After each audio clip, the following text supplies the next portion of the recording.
Assalamu alaikum students, how are you all? Hope that you are having an amazing day. And I am Muhammad Naeem Amin Bhatti. Today the topic of our discussion will be nature. It was written by Ralph Waldo Emerson. That is his famous essay, and we will discuss it chapter wise. You have studied its previous chapters, and today we will discuss its chapter number 6, and we will have its complete overview, like what Emerson says in its chapter number 6. He usually talks about the idealism and nature. Then he switches towards the religion and ethics. He completely describes each and everything in his own writing style, and especially he discussed the difference between the poet, philosopher, and scientist. That is a fundamental question which is begging an answer, because the fundamental nature deals with the poetical depictions, the philosophical thoughts, and the scientific revolutions. We will discuss these things, and at the last point we will discuss the overall analysis of chapter number 6. So let's start our today's lecture, Nature by Emerson. He frequently describes the different aspects of nature, like we have studied in previous classes, that most of the poets, most of the philosophers, and most of the scientists has tried to describe and to define the nature. But Emerson is quite different from all of them. He says that is a difficult question to predict something about nature. That is a quite difficult question to know about the subjective truth, because according to Emerson, nature is the second name of subjective truth. And he also says that if there is any type of impossibility of verifying the truth of external reality, then it means that the nature will be weak there, that nature will not be clear there. So it is not possible to prove absolutely that what our senses perceive is real. There is a lot of difference about the things, that apparent truth and real truth. Same is the case as we have discussed in the physics, like apparent weight and real weight, the originality and the duplicate things. There is always a type of confusion between these things, that having a firm mindset, having a firm thought in our mind, we somehow never able to describe or to prove the truth absolutely. Why? Because the nature is totally changed due to the subjective truths. And similarly, the average person, if I talk about an ordinary person, a common person, a man of street, Emerson uses the carpenter as one example of such a person, that like if an ordinary person couldn't discriminate between the originality and duplicacy, then how a specialized person will be aware of? He gives the answer of his own question in this essay. Now here he doesn't want to know that what he thinks is real might be an illusion, like a common person, a man of street, a such man who is not expert in a certain field of life will like to know about the illusions and reality, that something that is false, it is called illusion, and something that is true, that will be called reality. So however, whether or not nature exists, nature also exists in the reality, nature also exists in the illusions, nature exists in each and everything. While describing these postulates of Emerson about nature, we have to keep in mind William Wordsworth's definition of nature that will be coincide with that American poet and writer. So as is something distinct from ourselves, that what is distinct from ourselves is the distinction between our nature and the nature of the other people. It remains definitely an unanswerable thing. Still, the definition of the nature has been described by various writers, various poets, various philosophers, various scientists, but nature is still an undefined thing. Why? Because it is ever changing. It isn't constant, it is a variable thing, it is a variable phenomena, I would like to say. Now, after declaring that it makes no difference whether external reality exists or not, if we focus the internal thoughts or the internal type of the qualities, internal quantities, or internal details, then we might be unaware of the external things. But if we talk about the external realities, then we might be unaware of the internal realities and details. So Emerson begins his discussion of idealism by keeping this view in his mind. He says that an idealized thought will reveal the nature of anything to you. His first point concerns the visual changes and distortions. He says that why it is that the visual changes and distortions always have an effect on the nature of the things.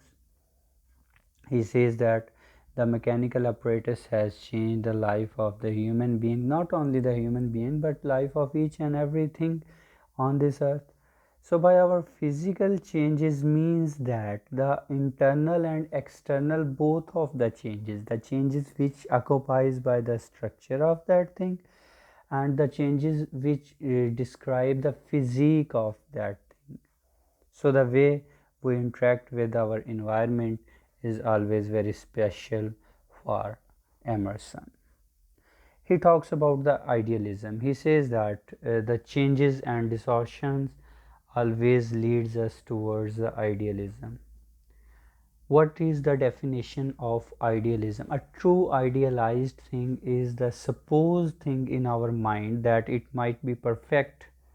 Its nature might be perfect. It may not have any type of flaws in it. Like in such a way, we talk in the usual life that I have idealized this thing that it will be happen.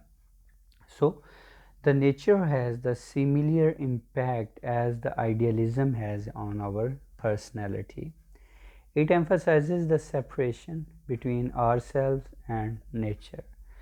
Like what the nature has to offer us is always idealized by us, but what nature really offers us is quite different from the phenomena.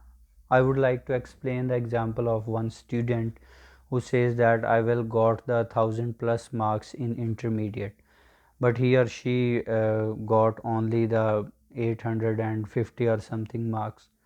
So it means his idealization was about 1000 marks, but nature granted him 850 marks. Why? Because there is a hell of difference between the idealized thing and the natural phenomena. The idealization is quite different, but sometimes it coincides to each other in rare cases. A separation that produces wonder. So after that separation, the student who is having the 850 marks but not the 1000 marks from 1100, so he will thought that he will wonder that why I have got such type of marks. Why? Because he has idealized the thing. he doesn't emphasizes on the nature. So that's why the natural phenomena are totally different from the idealization or the idealism, and provides us with a sense of our own stability, that it questions our stability. That idealism doesn't has an impact on the personality also, but it also has the changing impact rather than the nature. That nature is quite different from idealism here in these points. But Emerson has advocated all of the things coinciding with each other at a certain point, that there is a certain point of conflict and there is a certain point of agreement between both of these things. And he says that why we are built, and the answer of this question is that we are built to stand, that we surely has to survive in this world according to natural happenings. We come to believe we are here, we have some blind beliefs, we have some blind logics, we have our reasoning processes. Each and every person has his own or her own critical remarks about their own beliefs. Like our belief is totally different from the Christianity and the Jewish belief and Hinduism. So that's why we come to believe here. We as a Muslim come to believe here in one God. The Christian as a Christianity, having a Christianity as their religion, are there to believe on the three gods. The Hindus in this world have come to believe on the several gods. They have several gods. So what our belief is always the world around us changes from time to time, from person to person, from individual to individual, from God to God, from belief to belief, from truth to truth, from reality to reality, even from idealization to idealization. Our beliefs changes. So in part due to our causing it into, we stay constant. Even I will say that we stay stuck to just one belief. And Emerson notes here, he says that we are not built like a ship to be tossed, but like a house to stand. That we have a firm and resolute belief at one natural uh, postulate, or one natural religious, or any kind of ethical or any kind of spiritual truth that we have to stuck with, and we are not gonna leave that thing. The reason behind is that we couldn't leave this natural world, because it is inside our nature to believe, to have a blind belief, to have the logical argumentation, to have the idealization, and also to observe the changes around us which are going to happen. So this discussion is such like a philosophical one, but Emerson says that we shouldn't toss the natural happenings, because there is always a scientific solid reason behind every happening. So that's why Emerson says that we are not built like a ship to be tossed here and there, but we are like a house to stand, to have the resolute faith, to believe blindly, and to be at our own place, and we couldn't divert from our attentions. Then he defined the poet and nature. He says that basically poet is could be blamed that he idealized the things, but what the ironical thing here is that the poet in reality deals with the nature. So how he can idealize the nature and how he can naturalize the idealism, that is the basic question. As I have mentioned earlier, that there is a certain point of conflicts and certain points of agreement between both the nature and the idealization. The most ideal, the most real forms inspired by the nature. Poets always produce that. You have studied about a lot of poets. I will quote here the William Wordsworth, who is known as the poet of nature. He idealized the things, like in Daffodils we have discussed the idealization. If in real life we go to the Tinton Abbey or Lake District where this poem was composed, but there is no such kind of lake or such kind of daffodils growing beside the lake and tossing their heads and sprightly dance, then what was that? That was a nature idealized by William Wordsworth, because in reality it doesn't exist so as he has described. It doesn't exist so, but he has idealized the nature, and he inspired us a lot. That the Daffodils is the poem that one couldn't remain uninspired from it. It inspires, it even educates the nature in a broader sense. So Emerson says that when creating a poem, the poet exaggerates the things. The poet even exaggerates the nature. The poet even exaggerates the idealization, and his exaggeration called that the reality by the readers who are going to read that poem. So that is the point of ironical conflicts here. The poet actually manipulates the nature. He multiplies it by the several times, that he exaggerates this thing. He is at a point that where he could exaggerate each and everything by having the idealization in his or her own mind. So what is the nature of the poetry is that is always an idealized false truth. I will say that he speaks truth, there is no doubt, but he exaggerates that truth, that it becomes a fallacy or it becomes a lie at that time. If we talk about the ideas of the poet about nature, he used the figurative language. Figurative language means the language of hi-fi diction, the language of exaggeration, the language of law courts in some senses it also takes. Objects like shrink and expand according to the poet's need, that he sometimes exaggerate the objects, he sometimes minimize the objects also. He sometimes lengthifies them, he makes them lengthy. The small point is elaborated in certain way that one couldn't escape from the poet's diction, like Keats done in different of his poems.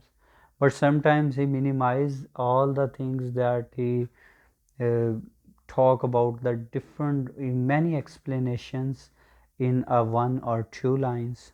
So some objects become more important symbolically. If we talk about the symbolism, there is always an exaggeration in symbolism, that one symbol stands for the another one, that one thing, like there is a concept of signifier and signified, like one thing signifies the another thing and another thing signifies the third one. So same is the case with the poet, that he makes different objects important symbolically. He symbolizes them, and we came across the different ideas in our mind that poet has symbolizes these things. Like in the case of Robert Frost, stopping by the woods on a snowy evening, he says that the horse gives his harness bell shake. Here the harness bell shake means that there is some kind of danger around him. The horse symbolizes the time that is running very fast and has stopped at a time. That sometimes we feel that the time has been stopped. So then the poet's audience might have the originally thought or an object as large and magnificent as a mountain might be.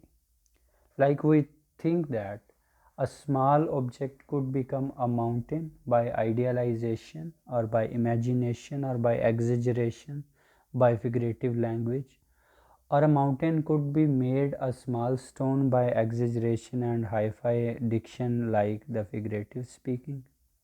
So that's why the ideas of a poet about nature deals with the idealization and imagination, but they had some kind of the natural activities in them. The activation still will need some kind of natural phenomena at that time. So that was used by the poet to symbolize an idea that we consider not very important. There are some ideas which are not important for the reader because he has his own or her own meaning for that idea. The interpretation says that the meaning lies inside the minds of the reader. So if the reader is not going to perceive that idea, that is an ordinary idea for the reader. But the poet, by making the figurative speaking, the objects are exaggerated, the idealization has been made by the poet, the nature has been changed by the poet. He makes it very important for the reader that the reader thinks that the poet is speaking truth. And that is the basic and the fundamental rule of the poetry, to imaginate the things. And there are a lot of false things in the imagination, that the human being can make their imagination like this way, which will never gonna be happen. That is the form of idealization, and it coincides with the nature. Sometime it is quite different from the nature, but sometime it coincides with the nature. For example, let's have an example that Emerson uses the Shakespeare's figurative language as an example. He says that Shakespeare has exaggerated a lot of things. So if he was right, that his quotation makes some of his sonnets are so much elaborated or so much exaggerated that one couldn't believe on them. That even Emerson says that I couldn't believe on Shakespeare when I first read him. As you have discussed from the Hamlet, that to be or not to be, that is the question. It is a main example from me to you. Emerson doesn't say that, it is my example to you students, that his play The Tempest, like in Tempest, he has described the certain miracles of magic which are not the part of our real life.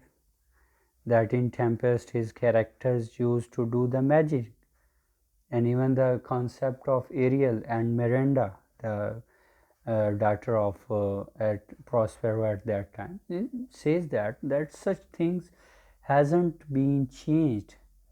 But similarly, if we talk about the nature of the codes, these are the figurative language used by the Shakespeare in his 154 sonnets and his plays. Not only in the Tempest, you can got the examples from the Hamlet, you can got examples from Twelfth Night, you can got examples from the Macbeth.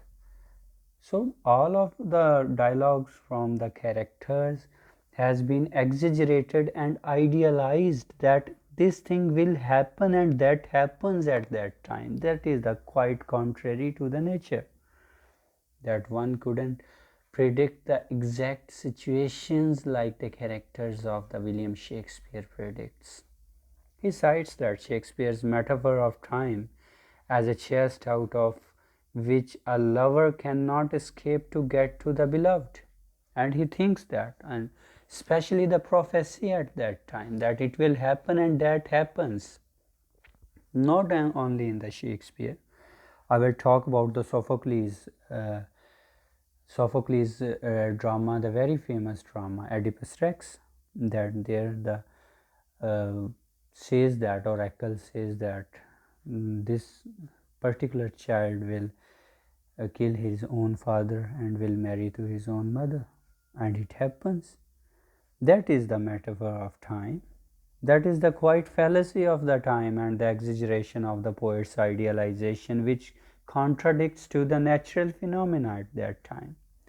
Whereas we usually view the time as a non-constructive thing, here the Shakespeare uses it as an object that restricts the things, that there is a lot of restriction around, that his characters used to say the certain things which will happen in the future, and that these things are going to be happen, that we can't change the nature, like in King Lear, and especially Christopher Marlowe's the Dr. Faustus, that if it is bound to come, then you are bound to tell me. That is the major dialogue from the Christopher Marlowe's Dr. Faustus. And especially, sorry, this was not from the Dr. Faustus, it was from the, especially from the Oedipus Rex. Then when he came, when the Tiresias came towards the king at that time, Oedipus, and he says that, my lord, this will happen, and it is going to happen, and it is bound to come. Then he says that, the king Oedipus Rex says that, if it is bound to come, then you are bound to tell me. That was not from the Dr. Faustus, that was from the Oedipus Rex. So this is the make this correction, and I pardon from the previous example. So here Shakespeare uses it as an object that restricts. Also in Dr. Faustus, he says that the Saturn will have to capture his soul after 24 years, and that happens. This is the idealization, that ideas are according to the natural phenomena, sometimes changed, sometimes same. In next point, we are going to discuss the difference between poet, philosopher and scientist. We have a lot of talk about the poet. Now we will talk about the philosopher and scientist, coinciding with the discussion to the poet perspective. Emerson now discusses the differences between the poet, the philosopher and the scientist. That the poet is concerned with the beauty, like John Keats. He says that beauty is truth, truth, beauty, that's all. All you know on earth and all you need to know. Both are engaged in the spiritualizing the physical world, the poet and philosopher. But the philosopher always have a soft corner in his heart for truth, that he only talks about the truth. And both of them have the spiritual imaginations about the physical world also, using the mental processes, using the imaginations, using the observation, using the hypothesis formation. But the poet to some extent doesn't make the hypothesis about the things, but the philosophers and the scientists do make them. And after that, the philosopher is more likely to be trapped, that the philosopher is basically always trapped in his thoughts, in his spirituality thoughts, and especially the special thoughts that he has in his own mind about certain and particular subjects. In his thoughts, and discarding the nature's objects from which his ideas were originally gained. A philosopher is more close to nature and more apparent to nature, more truthful to nature than to be a poet. Because a poet has his own imaginative powers, but a philosopher has his thoughts according to reality and truth, like a scientist has.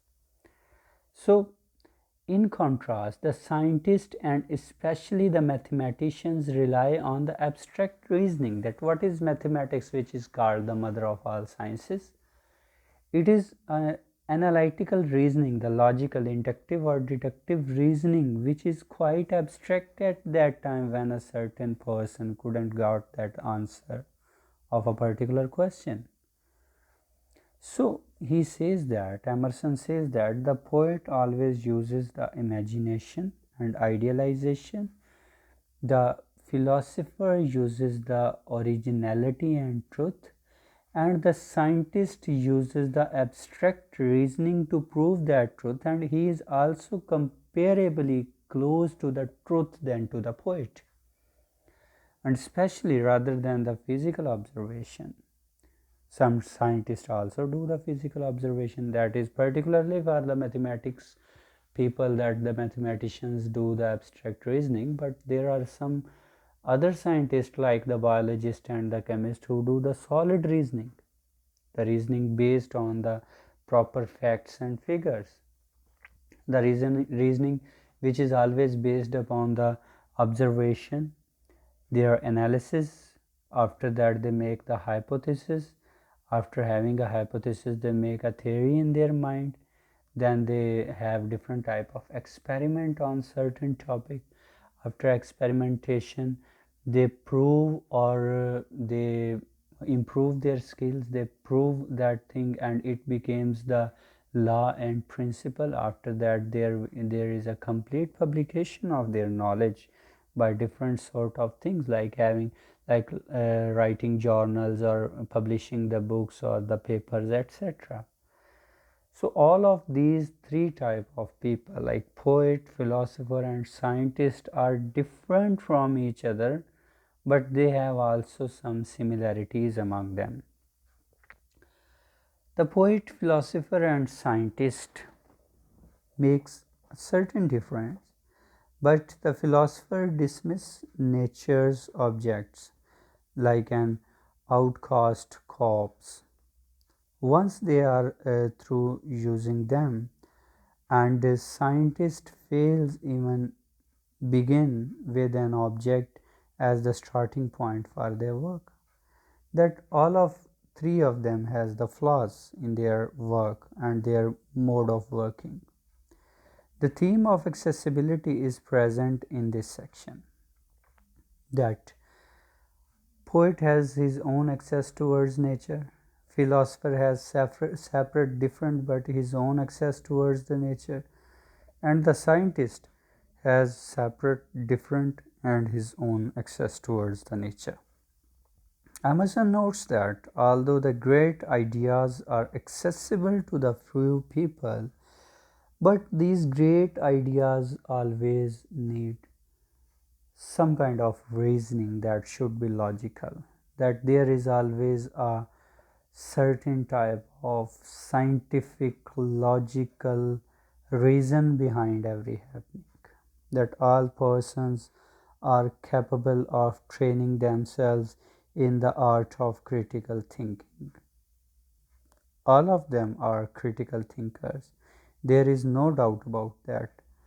And the poet has his own critical thinking, which deals with the imaginative works and idealization.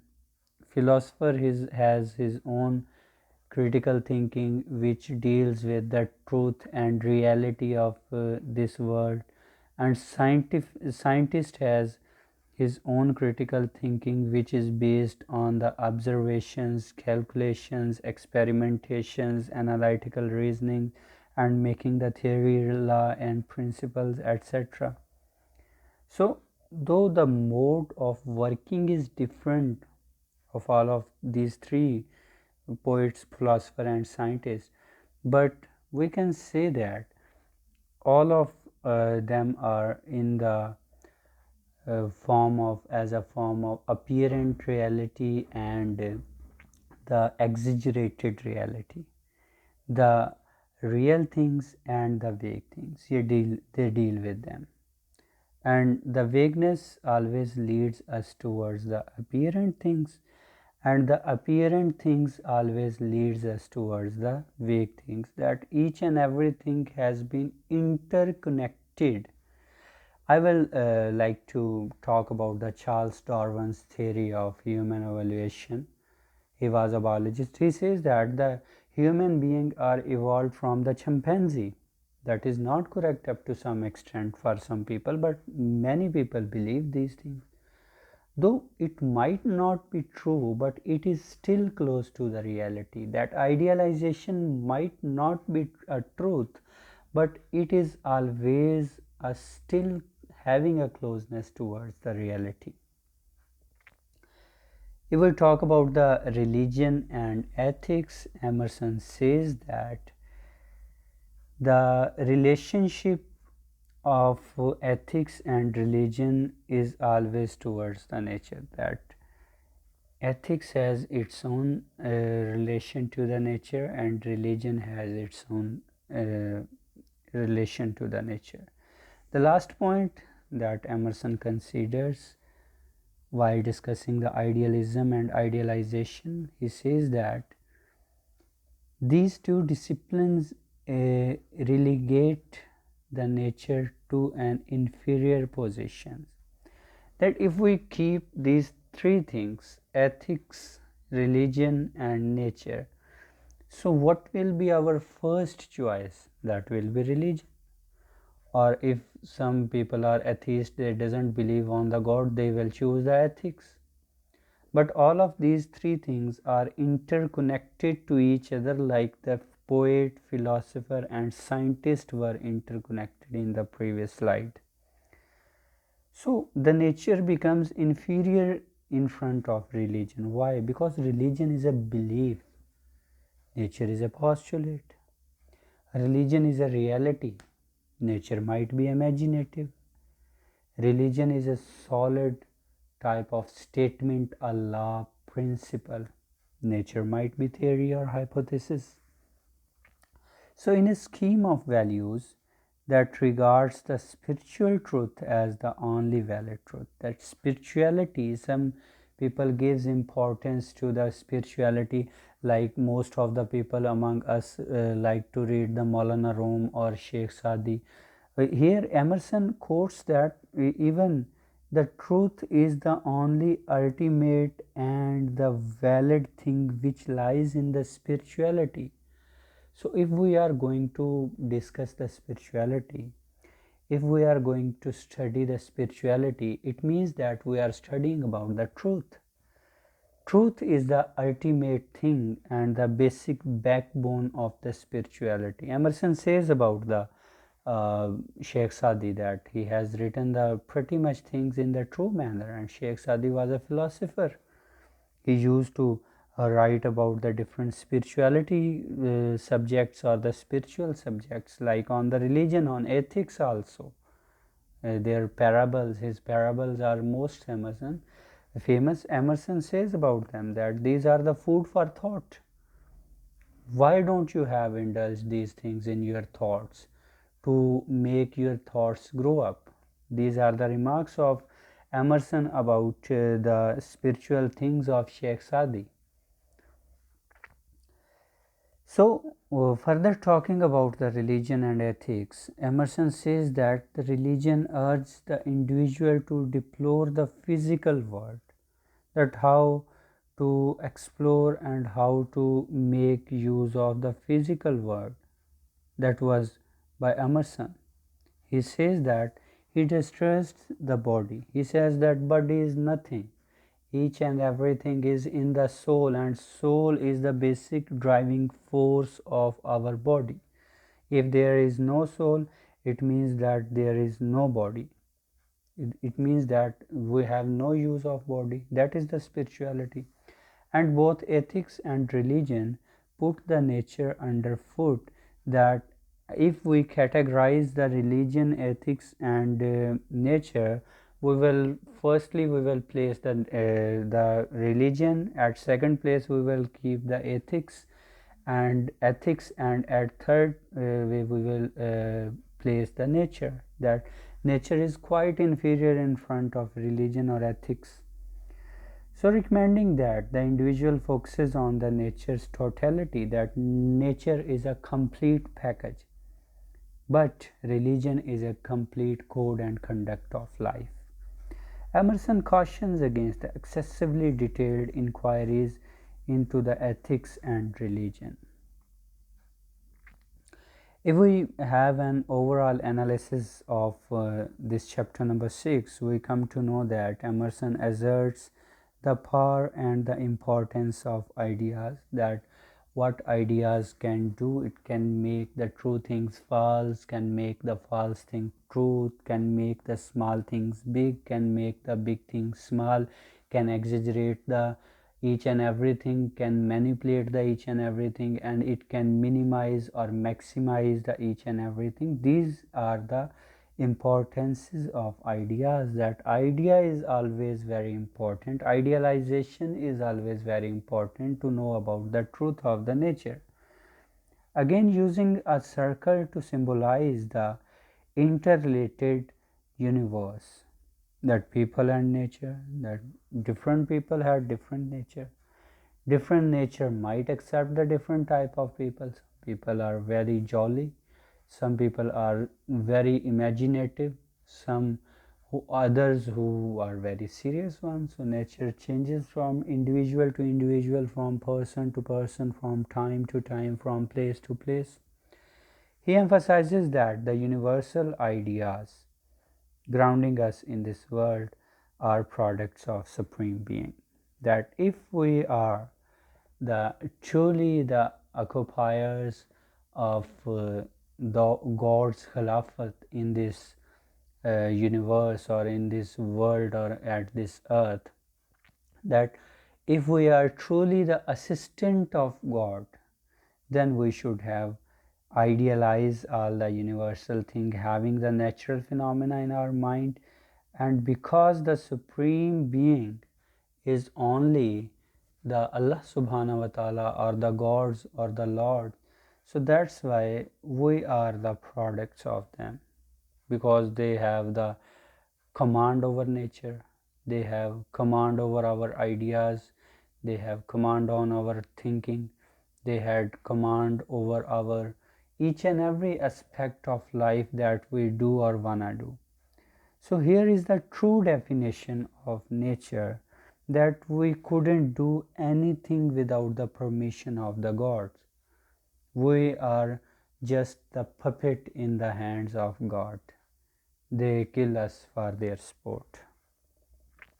But Emerson seems to be very clearly, he is defining very clearly the type of nature and idealization. A person who contemplates the universal ideas should have gained the new heights of understanding. That ideas leads us towards the understanding, and understanding leads us towards the idea. That is a contrary process.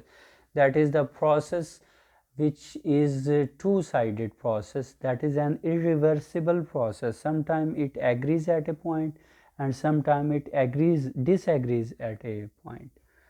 According to transcendentalist philosophy, that they expand and transcends the times and space. While having the spiritual thoughts in our mind, then there is no conception of time and space. This is an elaborative discussion upon the time and space, that how it transcends. But here I will like to say that the person who has the universal ideas have uh, just captures the time and space in his or her own hand. That is the power of idealization and natural phenomena. To attain a metaphysical consciousness, the metaphysics always, we get the metaphysical thoughts from the spirituality, and spirituality has been derived from the metaphysical thoughts. And above all, the person who is having the heights of understanding, having the philosophy and ideals, the natural objects that transcends the times and space and metaphysical consciousness, he becomes the immortal one, not physically but like subjectively, that in books he becomes immortal. His works, like Emerson is immortal in his works. Today we are studying his topics of discussion. Though he has died, but he is still immortal. He is still alive in his books, in his essays, in his spiritual thoughts, in his descriptions of nature and ideas. So that is the point which he wanna say to us. Hope that you have understand all of these essential points related to this lecture. Especially if you want some type of further study, you can go through these books, and if you have any question you can ask to me in comment box, and I'll be happy to reply and answer your question and queries. Have a good day ahead. Stay home, stay safe. It's goodbye from me.